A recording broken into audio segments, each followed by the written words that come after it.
ನಮಸ್ಕಾರ. ನಿಮ್ಮ ಜೀವನದಲ್ಲಿ 3 ಇಂಪಾರ್ಟೆಂಟ್ ವ್ಯಕ್ತಿಗಳನ್ನ ಹೇಳಿ. ಆ 3 ವ್ಯಕ್ತಿಗಳಲ್ಲಿ ನೀವಾಗಿದ್ರೆ ಕಂಗ್ರ್ಯಾಚುಲೇಷನ್ಸ್, ನಿಮಗೆ ಸೆಲ್ಫ್ ಲವ್ ಅನ್ನೋದಿದೆ.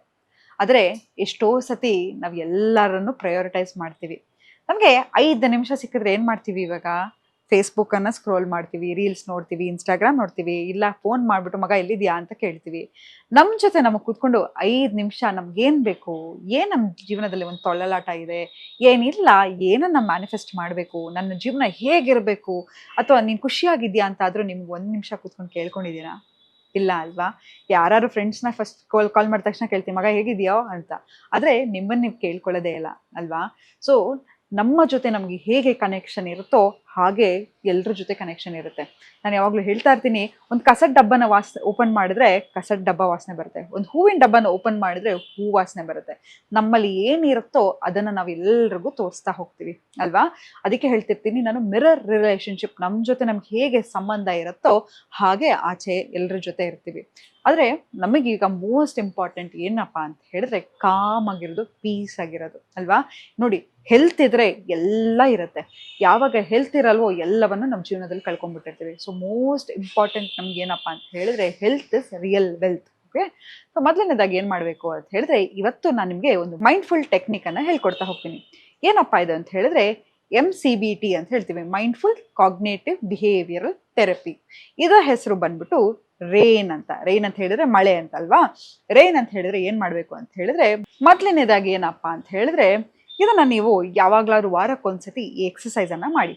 ಯಾವುದೋ ಒಂದು ವಾರದಿಂದ ನಿಮಗೆ ಏನಾದರೂ ಒಂದು ಬಾದರ್ ಆಗ್ತಾ ಇತ್ತು ಅಂತ ತಿಳ್ಕೊಳ್ಳೋಣ. ಎಕ್ಸಾಂಪಲ್, ನಾನೀಗ ಇಲ್ಲಿದ್ದೀನಿ ಅಂತ ಹೇಳಿದ್ರು, ನನ್ನ ಚೈಲ್ಡ್ಹುಡ್ ನನಗೊಂದು ಸ್ಲೈಡ್ ಶೋ ಥರ ಹೋಗ್ತಾ ಇರುತ್ತೆ. ಯಾರೋ ಅವಮಾನ ಮಾಡಿರೋದಾಗಿರ್ಬಹುದು, ನೋವು ಮಾಡಿರೋದಾಗಿರಬಹುದು, ಯಾರೋ ನನ್ನ ಬಿಟ್ಟು ಹೋಗಿರೋದಾಗಿರ್ಬೋದು. ಇದೆಲ್ಲ ಎಮೋಷನ್ಸ್ ಆಗಾಗ ಬಂದು ಟ್ರಿಗರ್ ಆಗ್ತಾ ಇರುತ್ತೆ. ಯಾಕೆ ಗೊತ್ತಾ? ಇದು ಯಾವಾಗ ಈ ಎಮೋಷನ್ಸನ್ನು ನಾವು ಆನ್ಸರ್ ಮಾಡಿರಲ್ವೋ ಪದೇ ಪದೇ ಅದು ಟ್ರಿಗರ್ ಆಗ್ತಾ ಇರುತ್ತೆ. It is very important for us to recognise that emotion.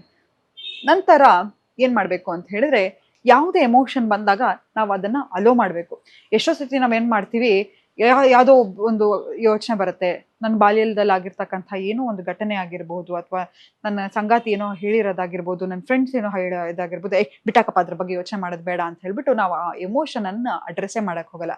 ಇದು ಎಷ್ಟರ ಮಟ್ಟಿಗೆ ಅಂತ ಹೇಳಿದ್ರೆ, ಎಕ್ಸಾಂಪಲ್, ನಿಮ್ಮ ಹತ್ರ ಒಂದು ಗಾಜಿನ ಗೊಂಬೆ ಇರುತ್ತೆ ಅಂತ ತಿಳ್ಕೊಳ್ಳೋಣ. ಅದನ್ನು ಬೀಳ್ಸ್ಬಿಟ್ಟಿರ್ತೀರ, ಯಾರಿಗೂ ಕಾಣಿಸ್ಬಾರ್ದು ಆ ಗಾಜು ಒಡೆದೋಗಿರೋದು ಅಂತ ಹೇಳ್ಬಿಟ್ಟು ಅಲ್ಲೊಂದು ಕಾರ್ಪೆಟ್ ಇರುತ್ತೆ, ಅದ್ರ ಕೆಳಗಡೆ ಗುಡಿಸ್ಬಿಟ್ಟು ಎಲ್ಲನೂ ನೀಟಾಗಿ ಕಾಣಿಸ್ಬಿಟ್ಟಿರುತ್ತೆ. ಯಾವಾಗಲೂ ಒಂದ್ಸತಿ ನೀವು ಆ ಕಾರ್ಪೆಟಿಗೆ ಕಾಲಿಟ್ಟಾಗ ಎಲ್ಲೋ ಒಂದ್ ಕಡೆ ಜೋರಾಗಿ ಚುಚ್ಕೊಂಡಾಗ ರಕ್ತ ಬರುತ್ತೆ, ಗೊತ್ತಾ?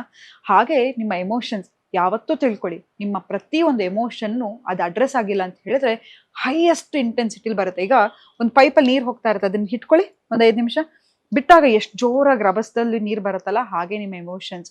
ಯಾವಾಗಲೂ ಅಷ್ಟೇ, ನೀವು ಯಾವಾಗ ಎಮೋಷನ್ಸನ್ನು ತಡೆಗಟ್ಟು ಸಪ್ರೆಸ್ ಮಾಡ್ತಾ ಇರ್ತೀರೋ ಒಂದು ದಿನ ಅದು ಔಟ್ಬಸ್ಟ್ ಆಗಿಬಿಡುತ್ತೆ. ಸೊ ಆ ಎಮೋಷನನ್ನು ಬರೋಕ್ಕೆ ಅಲೋ ಮಾಡಿ.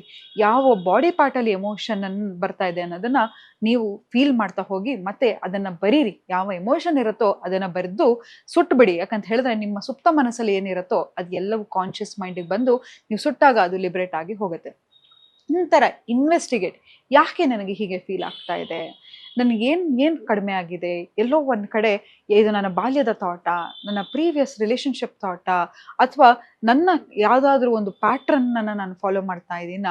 ಇನ್ವೆಸ್ಟಿಗೇಟ್ ಮಾಡ್ತಾ ಹೋಗಿ. ನೋಡಿ, ಈಗ ಹೇಗೆ ಒಂದು ಕೇಸನ್ನು ಇನ್ವೆಸ್ಟಿಗೇಟ್ ಮಾಡಿದ್ರೆ ಸೊಲ್ಯೂಷನ್ ಸಿಗುತ್ತೆ, ಹಾಗೆ ನಿಮ್ಮ ಲೈಫಲ್ಲೂ ಒಂದು ಪ್ರಾಬ್ಲಮಿಗೆ ಒಂದು ಮೂಲ ಕಾರಣ ಇರುತ್ತೆ. ಎಲ್ಲೋ ಒಂದು ಕಡೆ ಆ ಸೋರ್ಸನ್ನು ನಾವು ಕಂಡುಹಿಡಿದಾಗ ನಮ್ಮ ಮುಂದೆ ನಾವು ಜೀವನ ಹೋಗಬೇಕಾದ್ರೆ ಸುಲಭ ಆಗುತ್ತೆ. ನೋಡಿ, ಈಗ ನಾನು ಟ್ರಾವೆಲ್ ಮಾಡಬೇಕು, ಓಡಬೇಕು ಅಂತ ಇರ್ತೀನಿ, ಆಯಿತಾ?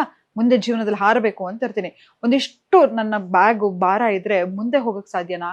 ನಾನು ಮುಂದೆ ಹೋಗ್ಲಾ ಅಥವಾ ಈ ಬ್ಯಾಗನ್ನು ಎತ್ಕೊಂಡು ನಡೀಲ್ಲ ಅನ್ನೋದು ನಮ್ಗೆ ಗೊತ್ತಾಗಿರಲ್ಲ ಅಲ್ವಾ? ಹಾಗೆ ನಾವು ಜೀವನದಲ್ಲಿ ಮುಂದೆ ಬರಬೇಕು ಅಂತ ಹೇಳಿದ್ರೆ ಹಳೇದಾಗಿರೋದೆಲ್ಲವನ್ನು ಬಿಟ್ಟುಬಿಟ್ಟು ಮುಂದೆ ಜೀವನ ಎಷ್ಟು ನಾವು ಲೈಟ್ ಆಗಿರ್ತೀವೋ ಅಷ್ಟು ಹಾರೋದಕ್ಕೆ ಸಾಧ್ಯ ಅಲ್ವಾ? ಹಾಗಾಗಿ ಹಳೇದೆಲ್ಲನ ಅಲ್ಲಲ್ಲೇ ಬಿಡ್ತಾ ಹೋಗಿ. ನಂತರ ಏನಂತ ಹೇಳಿದ್ರೆ ನರ್ಚರ್ ಮಾಡ್ಕೊಳ್ಳೋದು. ನೋಡಿ, ನಾವು ಎಲ್ಲರನ್ನೂ ಕೇರ್ ಮಾಡ್ತೀವಿ, ಎಲ್ರಿಗೂ ಲವ್ ಕೊಡ್ತೀವಿ, ಎಲ್ಲರೂ ಬೇಕು ನಮಗೆ ಅಲ್ವಾ? ಆದರೆ ನಮ್ಮನ್ನು ನಾವು ನರ್ಚರ್ ಮಾಡ್ಕೋತೀವ, ನಮ್ಮನ್ನು ನಾವು ಕೇರ್ ಮಾಡ್ಕೋತೀವ? ಇಲ್ಲ ಅಲ್ವಾ? ಸೊ ಮೆಡಿಟೇಷನ್ ಮಾಡೋದಾಗಿರ್ಬೋದು, ಯೋಗ ಮಾಡೋದಾಗಿರ್ಬೋದು, ನಿಮಗಾಗಿ ನೀವು ಒಂದು ಕುಕ್ ಮಾಡ್ಕೊಳ್ಳೋದಾಗಿರ್ಬೋದು, ಗಾರ್ಡನಿಂಗ್ ಮಾಡೋದಾಗಿರ್ಬೋದು, ನಿಮ್ಮ ಸೆನ್ಸರಿ ಆರ್ಗನ್ಸ್ ಆಗಿ ಕೈ ಯಾವುದನ್ನು ಉಪಯೋಗಿಸ್ತೀರೋ ಕೈಯನ್ನು ಉಪಯೋಗಿಸಿ ಪೇಂಟಿಂಗ್ ಮಾಡೋದಾಗಿರ್ಬೋದು, ಇದೆಲ್ಲವೂ ಕೂಡ ಸೆಲ್ಫ್ ನರ್ಚರಿಂಗ್. ಸ್ಕಿನ್ನಿಗೆ ಒಂದು ಮಾಯಿಶ್ಚರೈಸರ್ ಹಾಕೋದು ಕೂಡ ನರ್ಚರಿಂಗ್. ಒಂದು ಒಳ್ಳೆ ಸಾಲ್ಟ್ ಹಾಕಿ, ಎಪ್ಸಮ್ ಸಾಲ್ಟ್ ಹಾಕಿ ಸ್ನಾನ ಮಾಡಿದ್ರು ಕೂಡ ಅದು ಕೂಡ ಸೆಲ್ಫ್ ನರ್ಚರಿಂಗ್. ಈ ಎಲ್ಲವನ್ನು ನೀವು ಮಾಡ್ತಾ ಹೋದ್ರೆ ಅಟ್ಲೀಸ್ಟ್ ನಿಮ್ಗೆ ಡೈಲಿ ಆಗಲಿಲ್ಲ ಅಂತ ಹೇಳಿದ್ರು ವಾರಕ್ಕೊಂದ್ಸತಿ ಆದರೂ ಈ CBT ಟೆಕ್ನಿಕನ್ನು ಮಾಡ್ತಾ ಹೋಗಿ, ನಿಮಗೆ ಒಂದು ಸೆಲ್ಫ್ ಲಿಬರೇಷನ್ ಬರುತ್ತೆ ಅಂತ ಹೇಳ್ತಾ ಇವತ್ತಿನ ಸಂಚಿಕೆನ ನಾನು ಮುಕ್ತಾಯಗೊಳಿಸ್ತೀನಿ. ಧನ್ಯವಾದಗಳು.